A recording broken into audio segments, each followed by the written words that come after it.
अजीज तलबा तलिबात दोस्तों साथियों, उम्मीद है कि आप सब खैरियत से होंगे और आपकी खिदमत में मेरा सलाम। आज आपके सवालात की रोशनी में मजीद एक शायर जिसका हम आज तहकीकी और तनकीदी जायज़ा देखेंगे, जिसे हम उर्दू ज़ुबान अदब के अंदर मोमन हम मोमन यानी मोमन शाह अब्दुल्ला के नाम से पुकारते हैं। आज इसकी शायरी का मैं और आप मिलकर तहकीकी और तनकीदी जायज़ा देखेंगे। इसको मौजूदा मुआशरे की निगाह में इसका अक्स इसकी तस्वीर कशी करेंगे कि आखिर इस शायर का जो नुक्ता नज़र था, इसकी शायरी का जो बुनियादी महवर था मौजूदा मुआशरे के तकाज़ों के मुताबिक वो क्या है, क्यों है और जिस अंदाज में इसने बयान किया है वो क्या तरीक़ाकार है। आज हम इसका मुख्तसर तौर पर और मजमूई तौर पर इसको जानने की कोशिश भी करेंगे।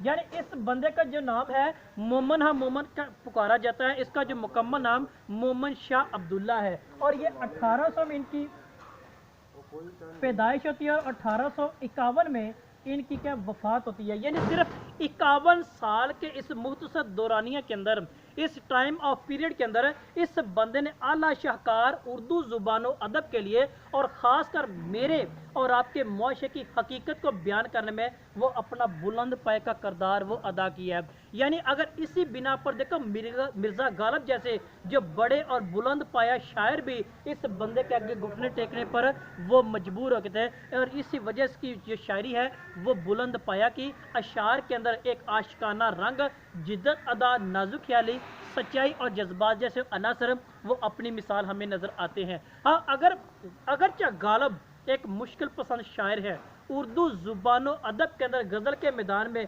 उसका सानी कोई नहीं है, लेकिन उस जैसा बंदा भी इस बंदे में आगे घुटने टेक कर मजबूर हो गया, क्योंकि इस बंदे की शायरी का अपना मुकाम मर्तबा था। क्यों? क्योंकि इस बंदे का जो जज्बा था, सच्चाई थी, एहसास नुमाया था। वो क्या था, शबाब जवानी से लेकर मरते दम तक वो अपनी मिसाल हमें नज़र आते दिखाई देते भी हैं। अब इसकी हम शायरी का अगर तहकीकी और तनकीदी जायज़ा लें तो हमें सबसे पहले ये क्या है, एक बुलंद पाया का शायर हमें वो नज़र आता है, वो बुलंद पाया हमें नज़र आता है। और इस बंदे की यही वजाहत हमें जो गालिब की शायरी, गालिब का जो बयान अंदाज है इस बंदे के बारे से वही मिसाल हमारे सामने आती है। और गालिब जैसे इस तरह कहने पर मजबूर हो गए इसकी तारीफ करें कि तुम मेरे पास होते हो गोया जब कोई दूसरा नहीं होता। अब इसका ये शेर लिखा हुआ है मोमन हा मोमन का ही, हम इसको लिखते हैं और इस चीज़ की वजाहत बतौर सबूत देखेंगे कि बुलंद पाए का शेर और मिर्ज़ा गालिब ने अपना दीवान इसको ऑफर करने वो क्यों दिया था। यानी इसका बयान करने के तुम मेरे पास होते हो गोया जब कोई दूसरा नहीं होता।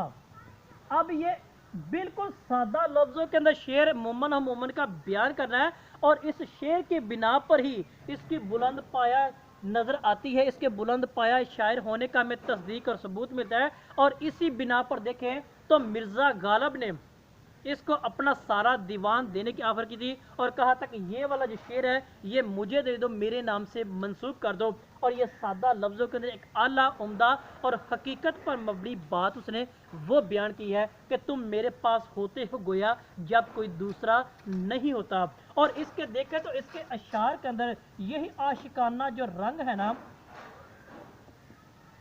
आशिकाना रंग और जिद्दत अदा, ये अपनी मिसाल आप हमें नज़र आती है। और इसकी जो नाजुक मिजाजी है और ये इस शेर से हमें इस बात की तस्दीक करवाती है कि वाकई मोमन हा मोमन, जिसे मोमन शाह अब्दुल्ला के नाम से जाने जाते हैं, कि वो एक वाकई बुलंद पाए का शायर वो है।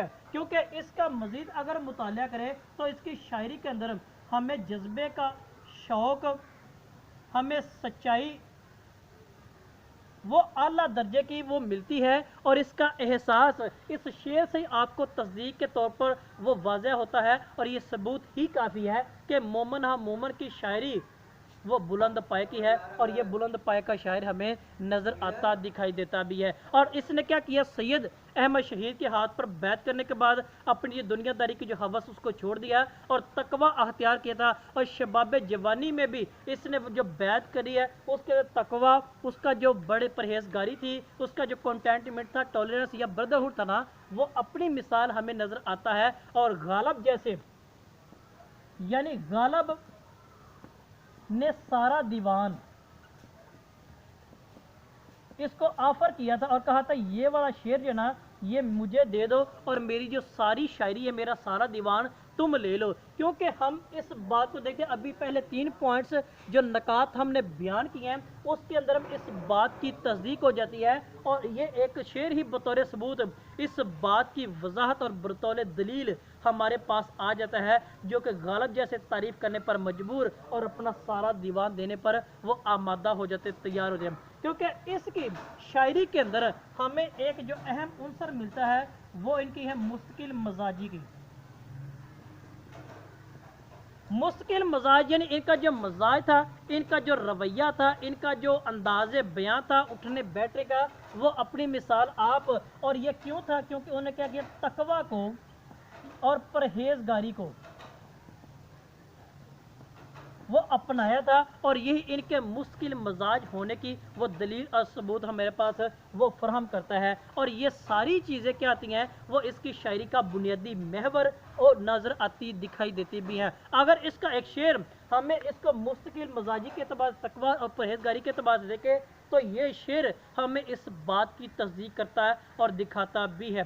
अब यही बात देखें तो इसका मजीद हम शेर बतौर मिसाल वो लेते कि वो कहता है, असर इसको ज़रा नहीं होता, असर इसको ज़रा नहीं होता, रंज राहत फ़ज़ा नहीं होता, तुम हमारे किसी तरह ना हुए, वरना इस दुनिया में क्या नहीं होता है। तो ये शेर हमें ये जो अशार हैं, ये हमें इस बात की तस्दीक और सबूत वो फ्राहम करते हैं कि वाकई मोमन है मोमन एक बुलंद पाए का नज़र शायर हमें नजर आता है। इनका आशिकाना रंग, जिद्दत, अदा और नाजुक मिजाजी, इनका तकवा और परहेजगारी और वो हमें नजर आती है। और इसी बिना पर गालिब जैसे अपना सारा दीवान को ऑफर करने पर वो मजबूर भी हो जाते हैं। यानी अब एक तो हम यहाँ बतौर मिसालें लेते हैं नकादों की, उनका ये बयान कर, वो कहते हैं जो हमारे पास प्रोफेसर ज़हूर अहमद सिद्दीकी हैं, एक नकाद के तौर पर नजर आते हैं। वो कहते हैं कि जो मोमन है मोमन है, यानी मोमन एक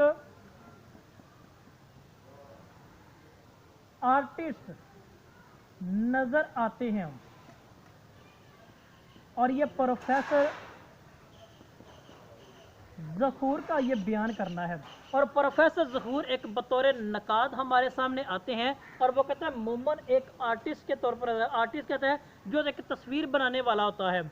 और मोमन ने क्या किया, इस दुनिया की हकीकत को, इस दुनिया की बेसबाती को और अपने मुश्किल मजाजी को जो तकवा और परहेजगारी के अतबार से हमारे पास मौजूद है, वो इस बात की दलील हमारे प्रोफेसर ज़हूर अहमद सिद्दीकी के जो बकौल हमें नज़र आ गई। और उनका यह बयान करना कि मोमन हमारे पास एक बतौर आर्टिस्ट के आते हैं। अगर नियाज फतेहपुरी के बकौल अगर बात करें तो उनका भी बयान किया, अगर मेरे सामने उर्दू के तमाम शुरा का कलाम रख दिया जाए तो सिर्फ एक दीवान ऑफर की जाए, तो वो दीवान जो मुंतहिब करूंगा वो मोमन का होगा।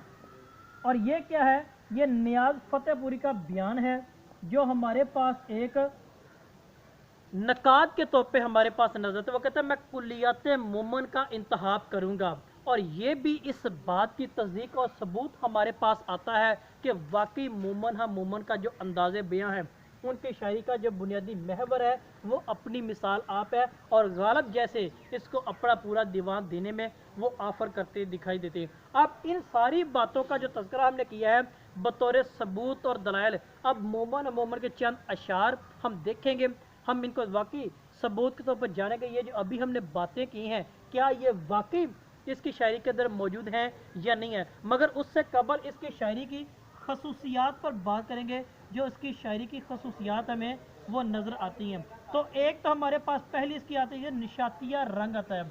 निशातिया कहते हैं उम्मीद कहते हैं, होप कहते हैं, होप लेस नहीं बल्कि होपफुल, पुर उम्मीद होना, ये इनकी शायरी में बुनियादी तौर पर हमें नजर आती है, जो कि इसका सामने शेर लिखा हुआ भी इस बात की तस्दीक और सबूत फ्राहम करता हमें नजर आता है। फिर इनके बाद आता है हमें बुलंद ख्याली है।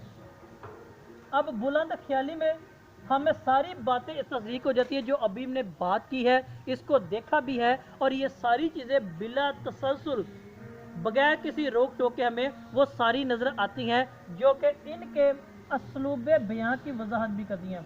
यानी असलूब बयां आला जो हमारे पास नज़र आता है। फिर इनके क्या नाजुक मजाजी हमारे पास आ जाती है। फिर इनके पास हमारे पास मुस्तकिल मजाजी आ जाती है, और इसके अलावा तशबीहात और इस्तारात, और ये सारी चीज़ें इसके अलावा हमारे पास आती हैं जो कुलियत मोमन और इसकी शायरी की बुनियादी महवर बतौर खसूसियात भी हमारे पास आती हैं। अब इन सारी बातों को हम वाइंड अप करते हैं बतौर सबूत और दलाइल इनके अशार की सूरत में। तो शायर का बयान करना कहता है असर इसको ज़रा नहीं होता, रंज राहत फजा नहीं होता, तुम हमारे किसी तरह ना हुए वरना दुनिया में क्या नहीं होता। तो इसमें भी देखें तो हमें इस बात की तस्दीक होती है जो कि अभी हमने इसके अशार की सूरत में और इसके खसूसियात और दिगर नकात की सूरत में देखा और समझा भी है। वो आगे मजीद में अगर तुम मेरे पास होते हो गोया जब कोई दूसरा नहीं होता, जो कि इसकी मुश्किल मजाजी बुलंद ख्याली और निशातिया रंग की आला मिसाल हमारे सामने आती है। तो मजीद शायर का बयान को कहता है मैंने तुमको दिल दिया तुमने मुझे रुसवा किया, मैंने तुमको दिल दिया तुमने मुझे रुसवा किया, मैंने तुमसे क्या किया और तुमने मुझसे क्या किया। तो इसमें भी देखें तो हमारे पास इसका जो अंदाज़ बयां और नाजुक मजाजी और मुश्किल मजाजी वो हमें दिखाई देती नजर आती है। आखिर इसका शेयर लेते हैं और इसके साथ अपने इस लेक्चर को आज इस टॉपिक को वाइंड अप ख़त्म करने की कोशिश करते हैं। कहते हैं हंसते जो देखते हैं किसी को किसी से हम, हंसते जो देखते हैं किसी को किसी से हम, मुंह देख देख रोते हैं किस बेकसी से हम। तो इस सारी सबूतों दलाइल और अशार की सूरत में हम इस नतीजे पर पहुँचे हैं कि वाकई मोमन मोमन एक बुलंद पाया शायर है। इनके अशार के अंदर में निशातिया रंग, इनकी बुलंद ख्याली और दीगर सारी खसूसियात वाज़ेह तौर पर हमें नज़र आती दिखाई देती भी हैं। आज हमने इसको जाना और पहचाना भी है। मज़ीद अगर आपका कोई सवाल है, किसी बात की समझ नहीं आई, तो कमेंट्स बॉक्स में कमेंट्स करके आगाह कीजिएगा। इस वीडियो को लाइक और शेयर ज़रूर कीजिएगा। आप सबका बहुत शुक्रिया।